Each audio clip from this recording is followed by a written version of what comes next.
Søndervangsskolen anerkender vi, at børn lærer forskelligt. Vores læringsrum skal derfor være åbne, fleksible og inspirerende og give lyst til at prøve noget nyt gennem mødet med andre mennesker. Vi vil skabe udsyn for vores børn, så de orienterer sig mod omverdenen. Der skal derfor være plads til at eksperimentere og til at udfordre sig selv. Hos os skal der være plads til forskellighed, også i læringssituationer. Det skal være sjovt at lære.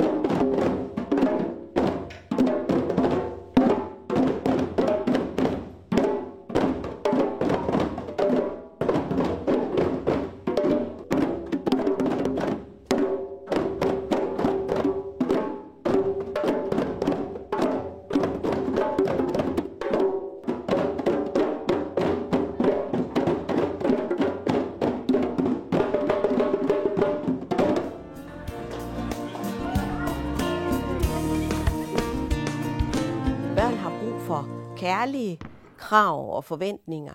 Jeg tror ikke på, at vi hjælper børn ved at gøre alting for dem, ved at bære dem hele tiden. Børn skal lære at gå selv. Børn skal lære at klare sig selv.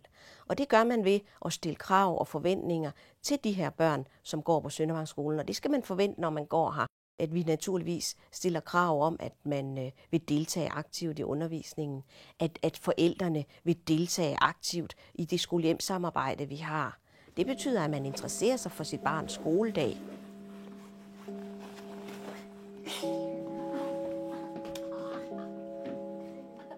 Vi har rigtig mange ting at tilbyde, blandt andet med det her heldagsskolekoncept, som har nogle andre muligheder, end man ser andre steder.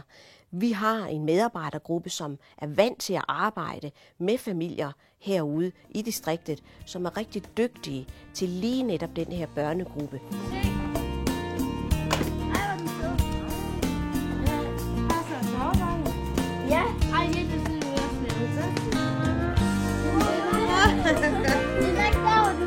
Jo, de er søde.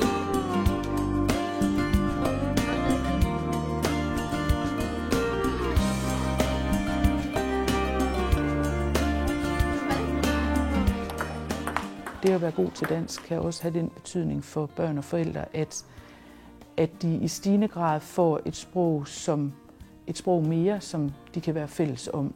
For rigtig mange ting, når man bor i Danmark, det er jo altså på dansk, både når man går i biografen eller når man går på indkøb.